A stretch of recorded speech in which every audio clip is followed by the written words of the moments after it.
And I think that's one of the reasons we feel so empty inside. It's because our ego is all sham, facade, illusion, doesn't really exist.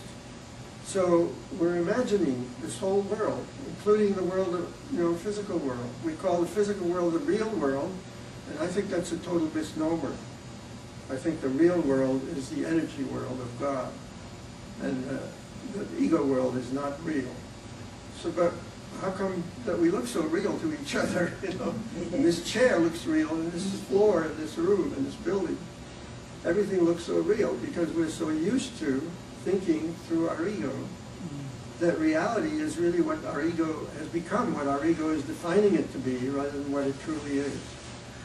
So it's really up to us to either continue to listen to this ego, which is telling us lies one after the other, either about ourselves or about the outer world, or both, or to listen to the truth. And to listen to the truth, we obviously, as you know, we have to become very quiet. We have to go inside. We're not going to find the truth out there. Maybe you will touch it very briefly in a sunset, or beautiful mountain range, or all the gorgeousness of nature sometimes. But that comes directly from here. All beauty comes from the spirit. And so the way to transition or transform from one to the other is to continue on a path of day to day to day, which is to the ego very boring and very dull. I've described this realm to a lot of people where everyone gets along with everyone else, because and they say, well, how boring, there's no conflict, there's no contrast, there's no nothing. Well, there is contrast, because we can have light and dark, but most of the darkness is, of course, down here. We can have good and we can have bad, but the truth is all good, and God, as I understand God, is all good. There is no badness in God. And there is no contradiction in God. There's no opposite in God. The good of God, with a capital G, has no opposite. And that's very difficult for the ego to understand, because the ego likes to create opposites and to start arguing about opposites and to have viewpoints on everything under the sun, and including the sun. But if you think about it, if you think about real and unreal, what we think of as real, because we're identified with our ego, is the physical world. And if you look at this chair, you see a chair. But that's because our vision is attuned to the same scale as the chair. If our vision were like an electron microscope, we would see a very different world. We wouldn't see any physical objects whatsoever. We would see electrons and photons running around very, very fast, and we would be part of that energy. We would be part of everything.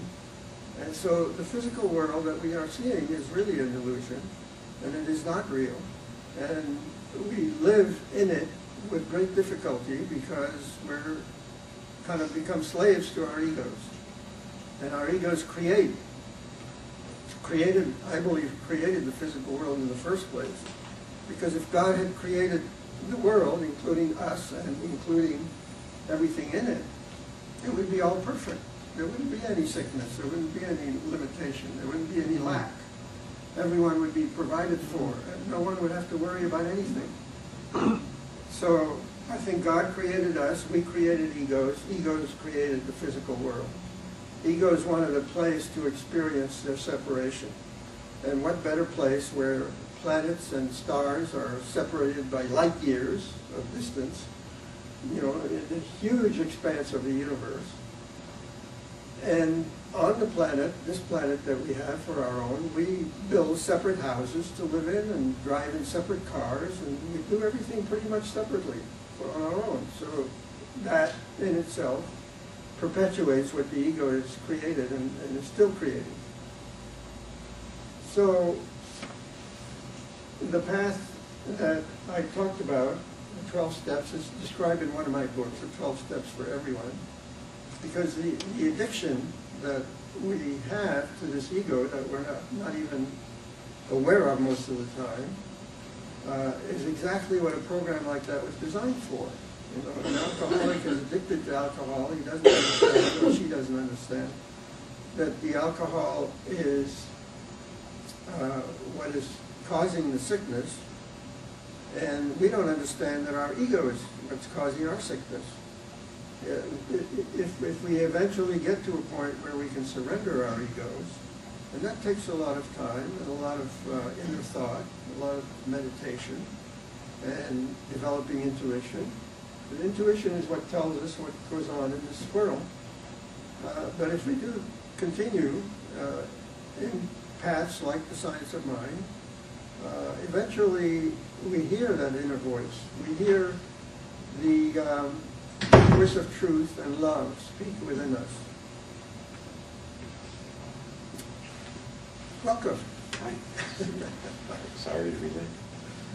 And so we go, you know, we do the best we can with what we have, but the path toward being in the spirit is sometimes a difficult one, because the difficulties are what eventually help our egos to surrender. You know, we go through a lot of pain, a lot of suffering, because of our egos, created by our egos. And eventually it gets so bad, essentially the ego gives up. It takes a lot. I mean, it's not going to give up easy. It goes on and on and on trying to do its thing, and we allow it. I mean, nobody's responsible for what the ego does except us. We created it in the first place, we gave it its power, and when we stay in these feelings of fear or anxiety or depression, any of the things that egos create, we're feeding our ego even more. So the solution, as many of you know, is to come back to God as fast as possible, to speak an affirmation of the truth, and to calm ourselves down. And what I like about the 12-step path is that the first step says we were powerless over, it says for Alcoholics Anonymous, it says alcohol, for overeaters it says food. And for us, I would think, they would say, we are powerless over our egos, or our egos are powerless over everything, is even a better way to put it. And our life has become unmanageable. The second step says that we found a power greater than ourselves, which is spirit, that could restore us to sanity. And of course, sanity is part of this realm because we were created totally sane, and the inner part of us, the true self of each of us, is still totally sane and totally healthy and totally at home with itself and with everyone else. So it's a very different world, this energy world. It's not something that's easy to get used to. And we tend to think of it as something far off, but this energy is right around us in this room and out of this room. And when we say, well, the universe will help me, or the universe has done this for me, I think that's a misnomer too. I like the word omniverse, because universe has limits according to the scientific people. They tell us the universe is finite, but omniverse is infinite. The omniverse is the energy that goes beyond the universe, or any number of universes that may exist. You know, ours isn't necessarily the only one. As vast as it is, it has boundaries, and beyond these boundaries is this energy. There is a British physicist by the name of David Bohm, I believe, who calculated that there's more energy in a cubic centimeter. A cubic centimeter is about a cube about this big around. That more energy in that amount of space than there is in all the matter in the universe. In the universe, not just in the Earth or the solar system, but in the universe. That's a lot of energy. And we're now finding out also that 95% of the energy, 95% of the matter in the universe is supposed to be dark matter,